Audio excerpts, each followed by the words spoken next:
HBCU would help it. But at the same time, okay, let's get started with class. So we're gonna continue going through section 2.6 today, and then we should be able to finish chapter 2. And so when we finish chapter 2, that means you know everything that you need to know for the exam that's on next Friday. So I will be next Friday is on the Friday of next week, not like this Friday. I don't know if there's like any confusion about that. So we just need to finish one more problem on like this LU factorization stuff. And then I just need to teach you about the transpose, which isn't anything too scary. By the end of today, I should send you an exam review that will cover everything you need to know. In terms of like the hierarchy of, I guess, like things to study for the exam review is number 1. And then I'll say it's going to be like the homework assignments, like the problems on the homework assignments, and then it'll be like the quizzes. I think that's pretty much everything, right? I guess like you can look through the lecture notes as well. That's important. But if you understand the exam review, that's kind of like a good starting point, I would say, for doing well on the exam. Not to say every exam problem is going to be exactly like an exam review problem or anything like that, but it'll give you a good basis in terms of like whether or not you understand what's going on in the class. Any questions before we keep moving forward? Yeah, so we're doing the LU factorization. Just like I want to do a quick demonstration about why the LU factorization is nice before I go through the last example. And I guess it goes into what I was saying before, in that when you know the LU decomposition of a matrix, it makes it so it's easier to go from one system of linear equations to another system of linear equations. So for instance, if we know that we have a matrix A is equal to L times U. I'm going to flip this around. If you know A is equal to L times U, and we had an equation of the form AX is equal to B, what's nice about the LU factorization is it encodes everything we need to know about the row reduction of A to get it into upper triangular form. So if I rewrote A as L times U times X is equal to B, we know that L is an invertible matrix. So if we multiply both sides by the inverse of L, what this tells us is that this upper triangular matrix times X is equal to L inverse times B. And then once you know you have like an upper triangular matrix times X, it's just a matter of using back substitution to solve this system of linear equations. So if you know that A is equal to L times U, it makes it easier to solve linear equations because it turns it into matrix multiplication, or at least like a single matrix multiplication, rather than having to do the row reduction. So it skips the row reduction process. I mean, I can change this B to like any other vector. It can be like B1, B2, B3. At the end of the day, you just multiply by L inverse, and then you get an upper triangular matrix is equal to some numbers. So then you just do back substitution. So usually when you're solving linear equations on a computer, it's using LU decomposition to solve those equations. Okay, so there's one more problem I wanted to do before moving on. So the last thing we were talking about in class on Monday was we were talking about how it isn't always going to be the case that given a matrix A, you're going to be able to find an LU decomposition. The problem arises when you have like a 0 for a pivot. That is to say, like you don't have a pivot pretty much.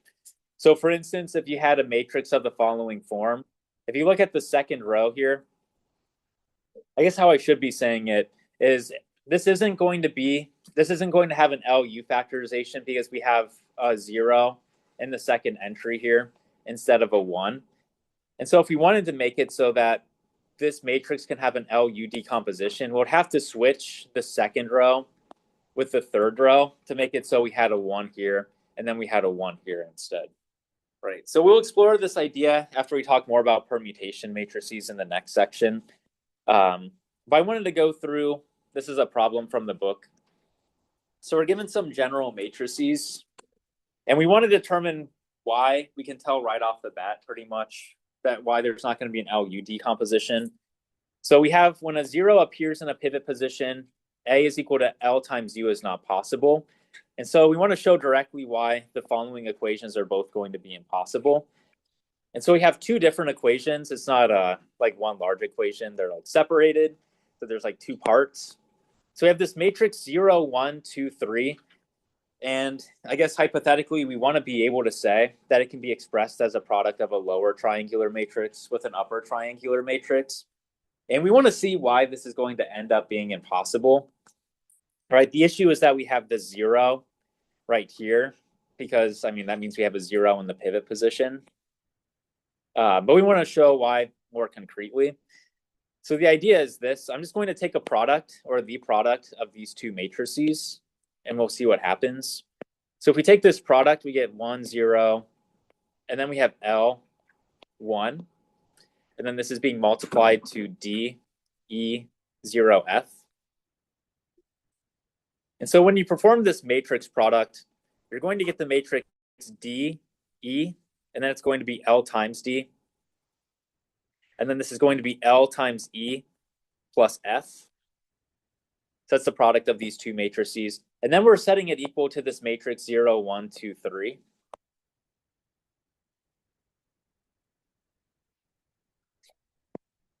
And then I'll ask you, what's the issue with this matrix that we have here? Like, there's kind of an inconsistency that's going to occur. That's going to make it so that this equality is going to end up being impossible. Does anyone see?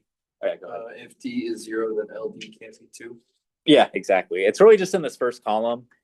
So the fact that we have this 0 here in the pivot position, this forces D is equal to 0. So we have to have D is equal to 0. But simultaneously, we have to have that L times D is equal to 2. You can't multiply 0 by a number and then get a positive number. And so we have D is equal to 0, and we have that L times D is equal to 2, which is the same thing as saying that we have to have 0 is equal to 2. This is impossible, obviously. 0 is not equal to 2. So it makes it so it's going to be impossible for this matrix product of this lower triangular matrix and this upper triangular matrix to be equal this original matrix 0, 1, 2, 3 that we have. Right, so that's kind of the warm-up example. Any questions about this at all? The next one's a little bit more difficult. So they wrote it this way in the book, where instead of writing zeros, they just wrote a bunch of blanks. But they have to be 0, otherwise this problem's impossible. So fill in the rest of the entries with 0. I don't know why the book wrote it in that way. And so we're going to go and do a similar thing, except now we're going to be doing a 3 by 3 matrix. We want to show that this matrix here is not going to be expressible as a product of these two matrices. And it's going to be a little bit different, but we'll see what happens. So we do 1, 0, 0, and then L, 1, 0, and then M, and 1. And then we're going to multiply this matrix by the matrix D, E, G, 0, F, H, and then 0, 0, I. And so this will give us a new 3 by 3 matrix, which is going to be given by D, E, G. And then we have L times D. And then LE plus F, LG plus H. We have M times D. And then M times E plus N times F. Then the last one, I mean, it has 3 terms, so the last term is going to be irrelevant, but I'm going to write it really small. So this is like M times G plus N times H plus I. It's irrelevant, but I want to write it out anyway. So you do the product, and this is what you end up getting. And so we can get a decent amount of information from the fact that we know that this product, we're supposing it's equal to 1, 1, like this matrix that we have here. So we're setting it equal to 1, 1, 0, 1, 1, 2, and then 1, 2, 1. And so you can get a decent amount of information just by reading off the first row, because that doesn't involve sums at all. So this is going to tell us that we have to have that D is equal to 1, E is equal to 1, then we have G is equal to 0. And then you can go a little bit further as well, in the sense that we have L times D is going to be equal to 1, and D is equal to 1. So that forces L to be equal to 1. And then we really just need to know what this next term is going to be. in order to be able to conclude that, we're not going to be able to have this LU factorization. So we have L times E plus F. This is going to be equal to 1. But we know that L is equal to 1, and we know that E is equal to 1. So this is really the same thing as saying we have 1 plus F is equal to 1. So this is going to imply that we have that F is equal to 0. And it's less obvious in terms of, like in the previous example that we did, we saw that we had to have D was equal to 0, which then forced that like 0 had to be equal to 2, which is impossible.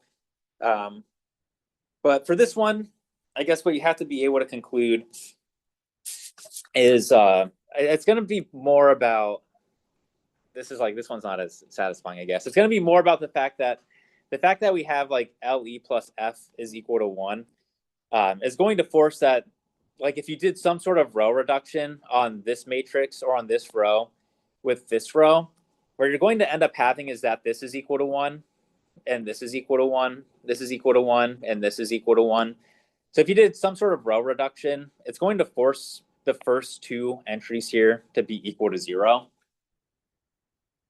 And so what this is going to imply, I don't know. I don't think this problem's that great, actually, because you can already kind of tell what I'm saying just by looking at this matrix right here. Like if you did row 2 minus row 1 here, it means you're going to get 0, 0, which means you don't have a pivot. But they wanted you to first find it in terms of like F, I suppose. But the main idea is that this is going to force that there's going to be no pivot in row 2. I thought this was kind of like a, I don't know, this is how they did it in the book. And I'm kind of like, you can just tell from this here, I suppose. But I don't know. Does anyone see like another way to kind of contradict it? This is how they wrote it out in the book. But it would be more satisfying if it were like G was equal to 0 and then G was like non-zero or something. Is there like a cooler way of saying this that anyone found? Or there's one with MED because you have MED plus MF has to be equal to 2. And you know F is 0, so it's ME has to be 2. Oh, sure. And then you have E equals to 1, so you have M needs to be 2. And then with MD at the bottom left, it needs to be 1, but you can't multiply 2 by 1. This one. Oh yeah, that one is cooler. Yeah, so the fact that we have F is equal to 0 forces M times E to be equal to 2. And we have that E is equal to 1, which forces M is equal to 2.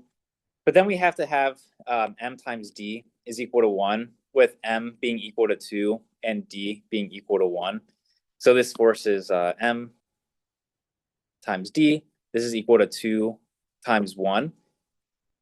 I don't know why I'm writing this. 2 times 1 is equal to 2. But we also have to have that this is equal to 1 as well. But you have something like this. This doesn't really make any sense, right? So that would be a contradiction as well. I think this is, I was looking for more like something like this than how they write it out in the book. But I guess both are proper, but this is more satisfying to see. Right. So this is telling you, like when you don't have these pivots, then there's going to be issues with like the LU decomposition. And we'll see other examples in the future as well. But this is like a more general way of seeing it. Any questions about this example at all? Okay, so this is the last thing you need to know for next week's exam. It's going to be transposes and permutations. So transposes is just another operation that you can apply to a matrix. So we've seen that you can apply the inverse to a matrix to get another matrix that has special properties. Now we're going to be applying the transpose. And thankfully, the transpose is easier to understand than the inverse.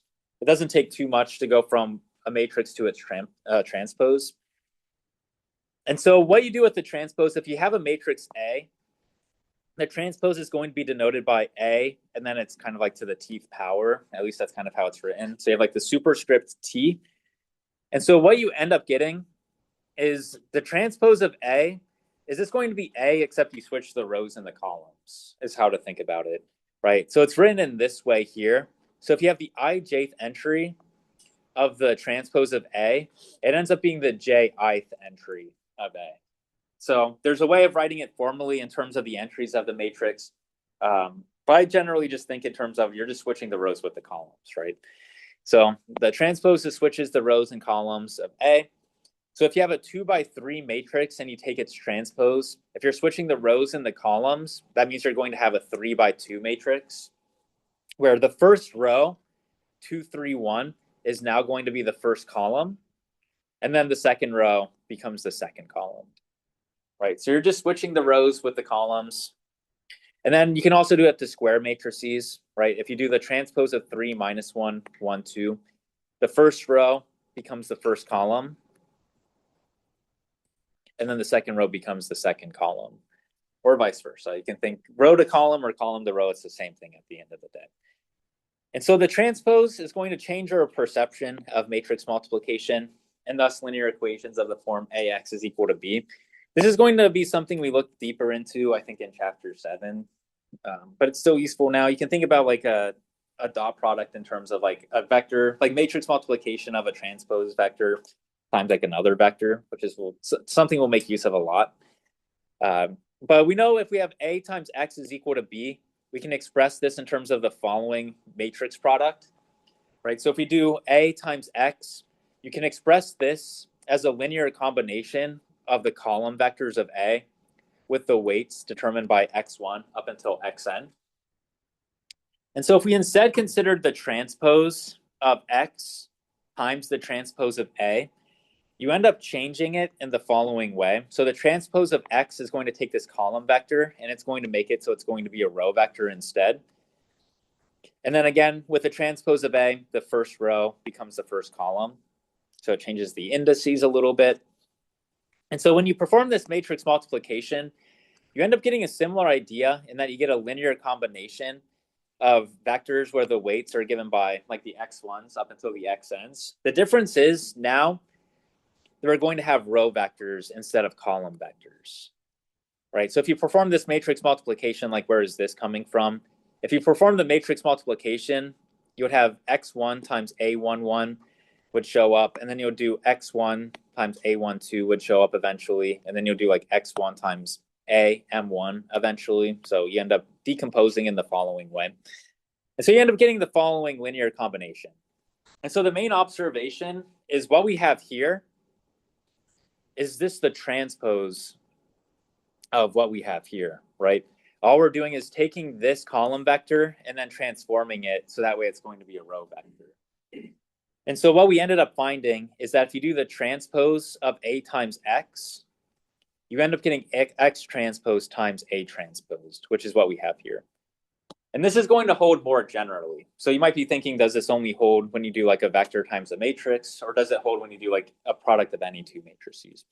So it turns out it's going to hold true if you do it to any two matrices that you're going to be multiplying together. That's this next proposition.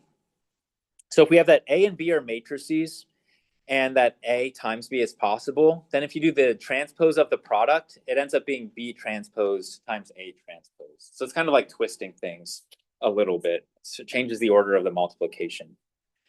So like we're finally moving away a little bit from row reduction. Now we can actually prove things using math. So we're going to prove this proposition.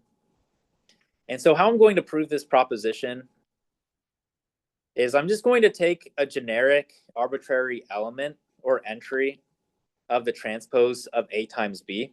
So I'm looking at this matrix and I'm just looking at the ijth entry of this matrix. And then eventually what we want to do, we want to show this equality, right? And we're starting here.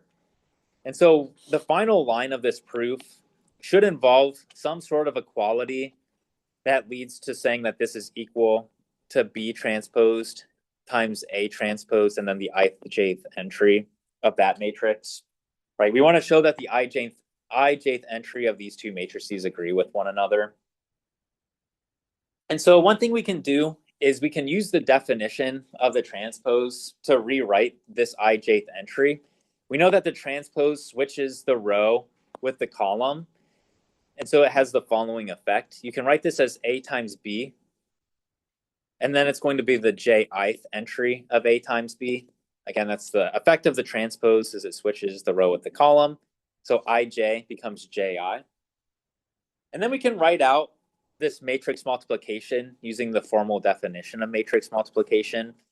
So we know that this j'th entry, so we haven't used this definition of matrix multiplication too much, but over time, it's going to show up every now and then. So it's good to know. So you can define matrix multiplication via the following sum. So this is really what we're doing every time we multiply matrices together. So this is going to be A jk times B ki. The main thing is this j shows up here, this I shows up here, and then the index that you're running over the sum is kind of like the column here, and then the row here. So this is kind of like saying we're going along the jth row, and then we're dotting it with like the ith column is really what's going on here. That's how you can think about it. So I wrote this down when we initially discussed matrix multiplication. And so we can switch things around a little bit more, right? What we want to do is we want to write things in terms of A transposed and B transposed. And right now, things are described in terms of A and B. So we're going to reintroduce the transpose. So we're going to take this, kind of going all over the place. This is k is equal to 1. And then the index doesn't really matter. I just chose a random number p. We don't really know the size of the matrix at all. And so this is going to be, we can rewrite this like jkth entry of A in the following way. We can write it as A transposed and then the k jth entry. So it's like we're switching the order of these things again and thinking in terms of the transpose. So these two terms are equal to one another. And then you can do the exact same thing with respect to B as well. You can think about the k-ith entry of B as being the ik-th entry of B transpose. Kind of makes you dizzy a little bit thinking about it. And then it's like you're moving things around back and forth, like swapping them. But the main point is this. This is just a number, even though you see like this is a matrix, this is a matrix. We're just looking at entries in a matrix. So you can switch the order of this product because they're just real numbers, right? And in switching the order of this product, that's going to give you like a B transposed times an A transposed. So I'm going to switch the order.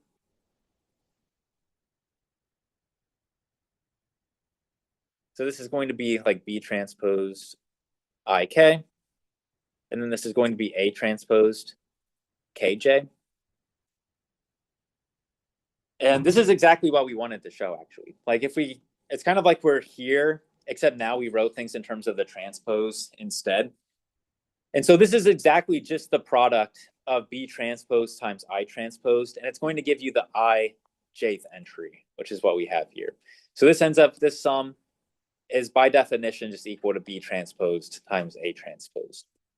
So it's a little bit more difficult because we're like proving things, and we're using this sum that we haven't had a lot of practice with yet.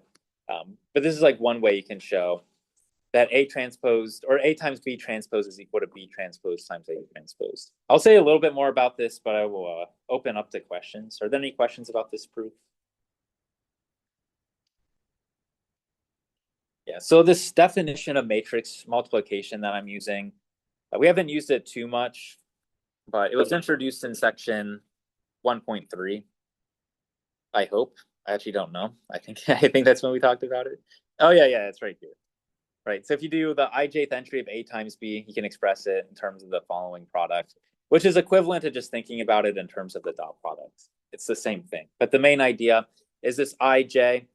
So the I is the row of A, J is a column of B, and then you're moving along the ith row, moving down the jth column. So we've really been using this formula over and over again, but we just haven't been writing it in this way. Any questions before moving on? Okay, so this is how the transpose applies to matrix multiplication. Next, we want to see how it's going to interact with the identity. It would be nice to be able to say if a matrix is invertible, then its transpose is going to be invertible as well. And I mean, why not? Why wouldn't it work? It ends up working is what I would say. And there's like no reason why it wouldn't work, I suppose. You're just switching rows and columns. We have a lot of ways that we'll see in the future about how you can determine invertibility by how like the columns and the rows relate to one another. And so if we're just switching the rows and columns, it doesn't really change how they relate to one another all that much. So you should still expect that an invertible matrix, if you take its transpose, it's still going to be invertible. But let's actually just write out a proof. That's what we do in this class now. So if a square matrix A is invertible, then we have that A transpose is going to be invertible. And then in particular, we have that the inverse of the transpose of A is going to be the transpose of the inverse, right? So it's the inverse of the transpose is the transpose of the inverse. It's like they're commutative in a sense. Like you can switch the order of the t and the -1 and they're equal to 1. It's maybe an odd way of thinking about it. So to begin this proof, and maybe I'll ask you for a little bit of help on this one, we're going to assume that A is invertible.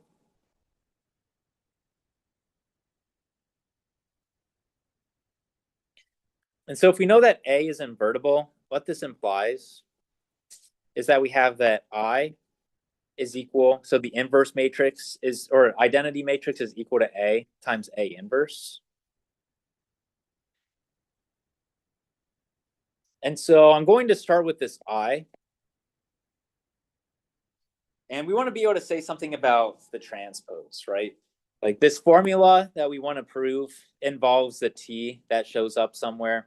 Does anyone see what ends up happening here? Like we're going to start with this I, and then we want to introduce the transpose somehow. Does anyone see kind of like the path this takes us down or what ends up happening here?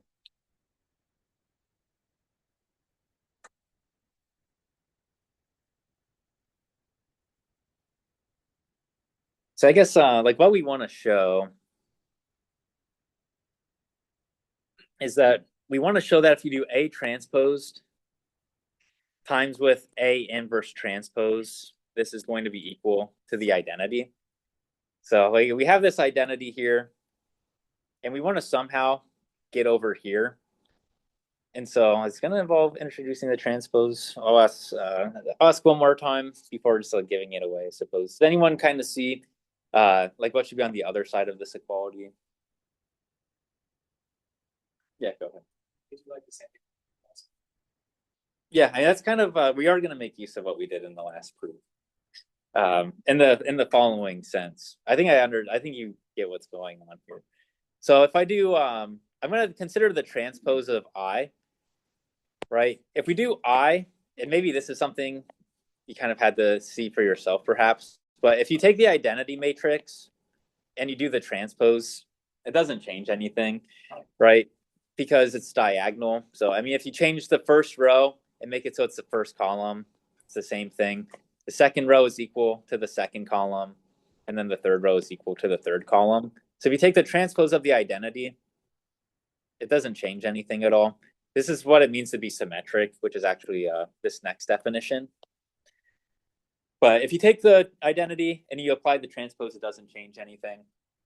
And then we know that we can write the transpose as A times A inverse. So inside of the transpose, we can write this as being A times A inverse transposed, right? I'm just rewriting the identity as A times A inverse. And now we can apply the previous proposition, right? We know that if we apply the transpose to a product of matrices, it switches the order of the multiplication of the individual transposes. So this is going to be equal to A inverse transposed multiplied by A transposed. And so what we've just seen is if you take the transpose of the inverse of A and you multiply it by the transpose of A, you get the identity matrix. And then if you just switch the order in which you wrote this, so that way it was like A inverse times A, you would get the other order as well. So you can say something like similarly.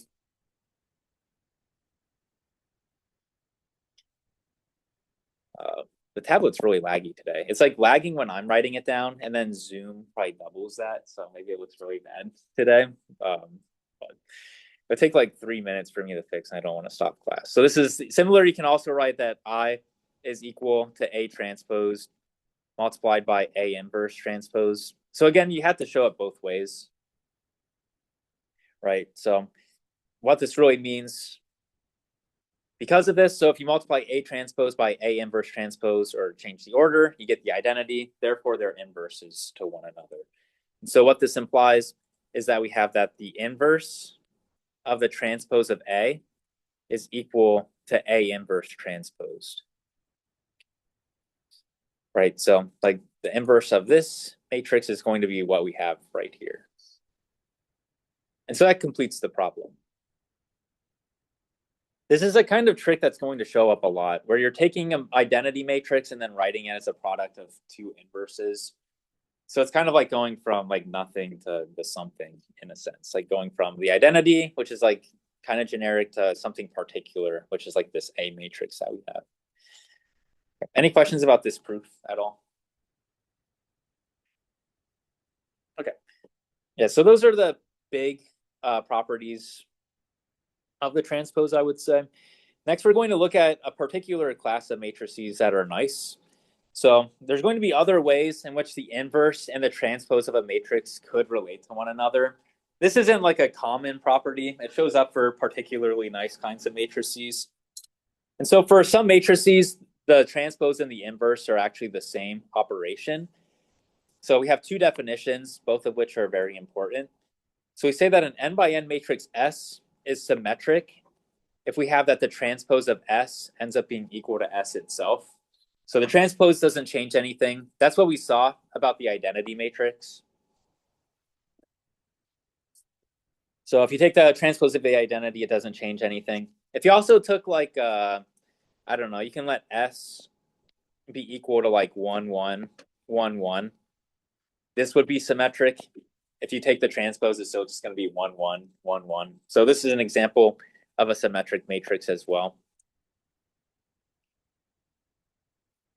And really all you need for a symmetric matrix is you just need to make it, at least for a 2 by 2 matrix, you just need to make sure these two entries are going to be the same.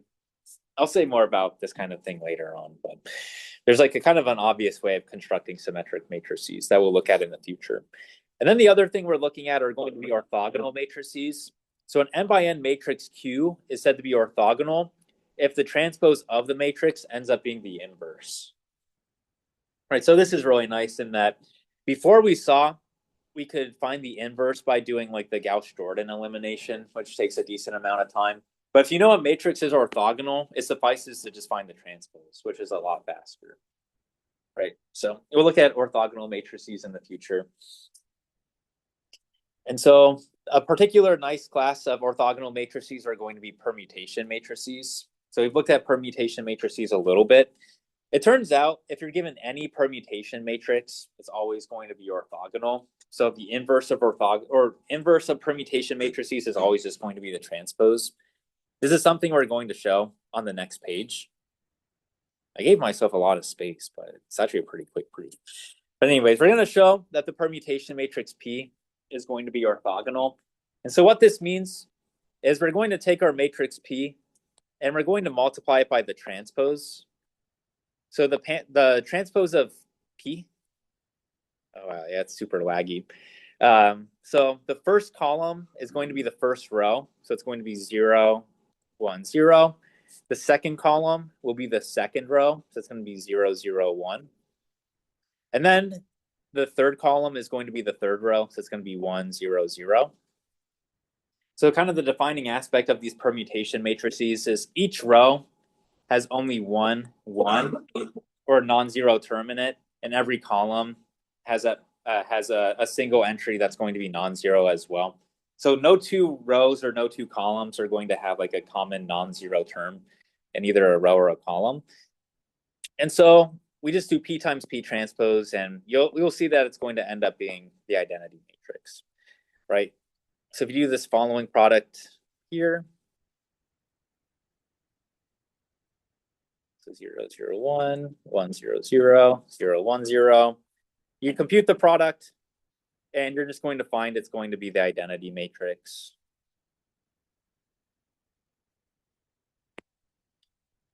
Right. And then you have to show it the other way as well. So you have to show that P transposed times P is going to be equal to the identity as well. And so this is going to be 0, 0, 1, 1, 0, 0, and then 0, 1, 0. And then 0, 0. It takes more time to write out the matrices than it does to actually go through the problem. Right, so you go through with the multiplication, you end up just getting Like 1 times 1 will give you the 1. The other terms are just going to end up being 0. I'm just going to write out the 3 by 3. So you perform the various matrix multiplication operations. Like a 2, 1 would be 0. 2, 2 is going to be 1 times 1. 2, 3 will be 0. And then similarly, the only non-zero term when performing the dot product of this row with the various columns here is going to be in the third one, which is going to give you this one right here. So you can see that this permutation matrix is going to be orthogonal because its identity is the transpose, right? So we can say that P transposed here is equal to the inverse of P. So this is saying permutation matrices, they're all going to be invertible, and all their inverses are described just by taking the transpose. So you don't have to do the Gauss-Jordan elimination. And we'll look at other classes of orthogonal matrices in the future. But it's like the most simple class. Any questions about this example at all? Okay, now we're going to generalize it. So it's kind of like I think this is like a proofs class, I guess. Like principles of math is a prerequisite. So we're going to go through proofs in this class. So we're going to generalize this result and say we're just going to take an arbitrary permutation matrix P. And then we're going to show that if you take the transpose of P, it ends up being equal to the inverse. And so we know that the rows of a permutation matrix are going to be a simple reordering of the rows of the identity. So this is what I was getting at before. Each row of a permutation matrix has exactly 1, 1, and no two rows have a 1 in the same column. And then all of the remaining entries are 0. So you can see this in the previous example we were looking at. You should also note that the transpose is going to be another permutation matrix itself. So it's closed in that respect. And so the proof is going to look something like this. We're going to do a proof by cases. We're going to compare the diagonal case to the off-diagonal case. So we're going to assume that P is a permutation matrix.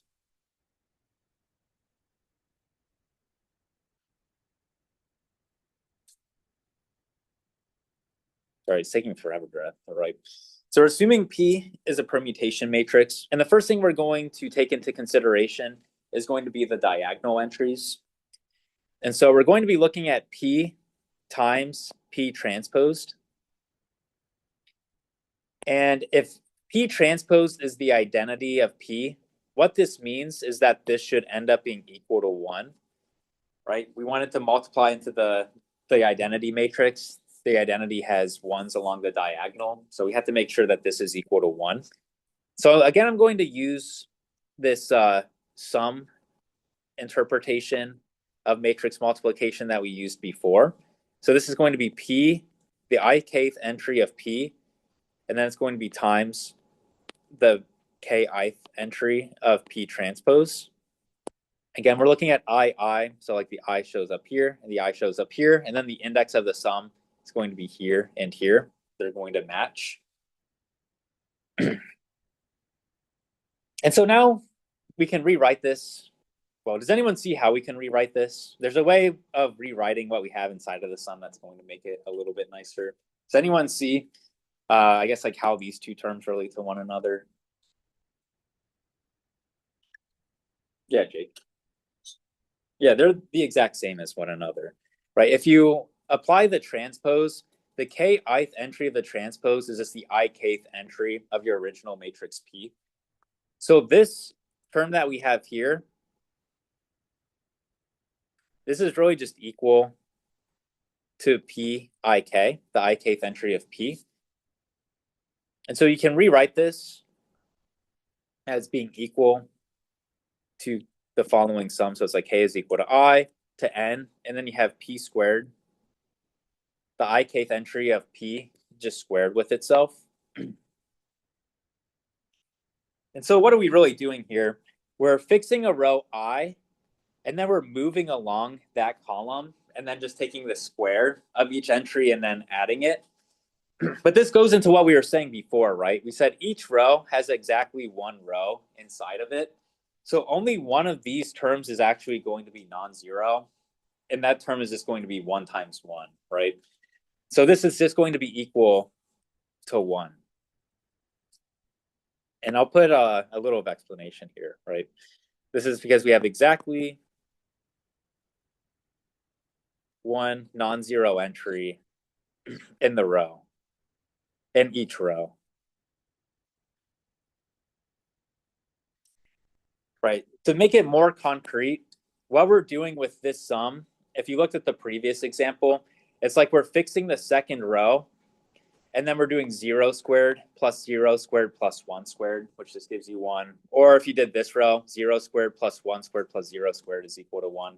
That's what we're recording with this sum right here. Right, so we found the diagonal entries are all going to be equal to 1. Are there any questions about this part here?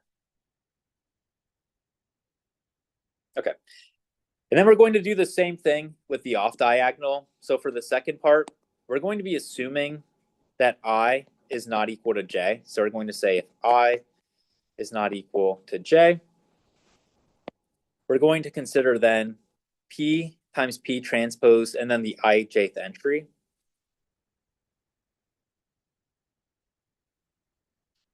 And so this is going to be equal to the following sum. So I'm going to write it in the summation notation. So it's going to be n, and then we have k is equal to 1.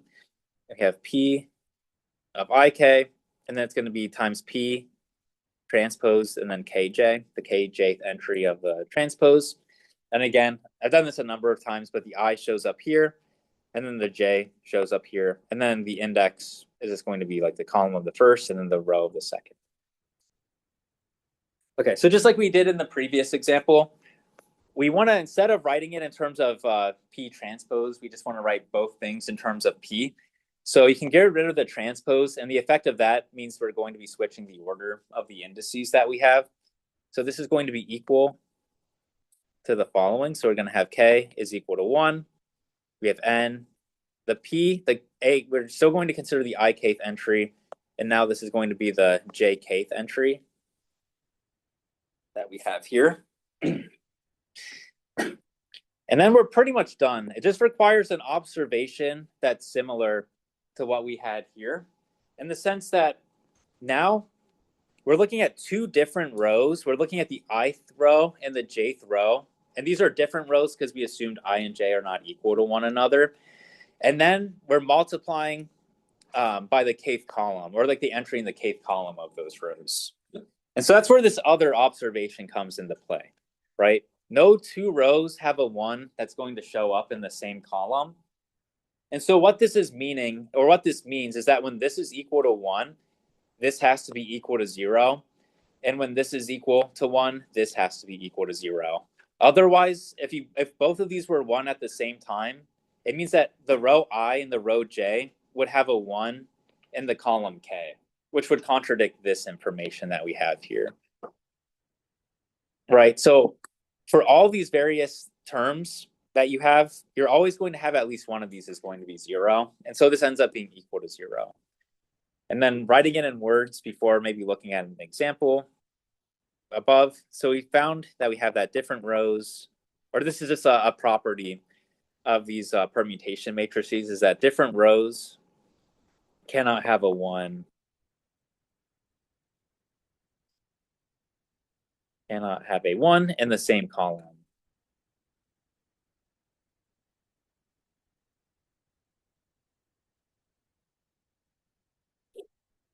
And so that's why this is going to end up being equal to 0.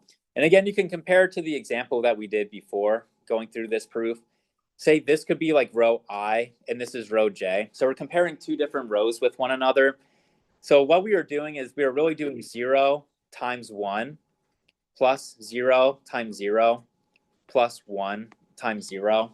So you're never going to have like two 1s showing in the same column for different rows. So no matter how you splice it, one of these terms is always going to be equal to 0 for each summand. So you're just adding 0 to itself over and over again. That's kind of a valuable skill, is kind of understanding like how this summand, or what this summand is telling you about the entries of the matrices and how you relate the two. Okay, so what we've done is we've shown the product is equal to 1 on the diagonal. It's equal to 0 everywhere else. So that must mean that these matrices are going to be inverse to one another. You could switch the order, but it's pretty much the same argument over again. Any questions about this proposition? Okay, and I think this would be, I mean, the exam I'm probably not going to ask you to do. And this isn't like a long proof, but maybe it's a little conceptually difficult. I don't know.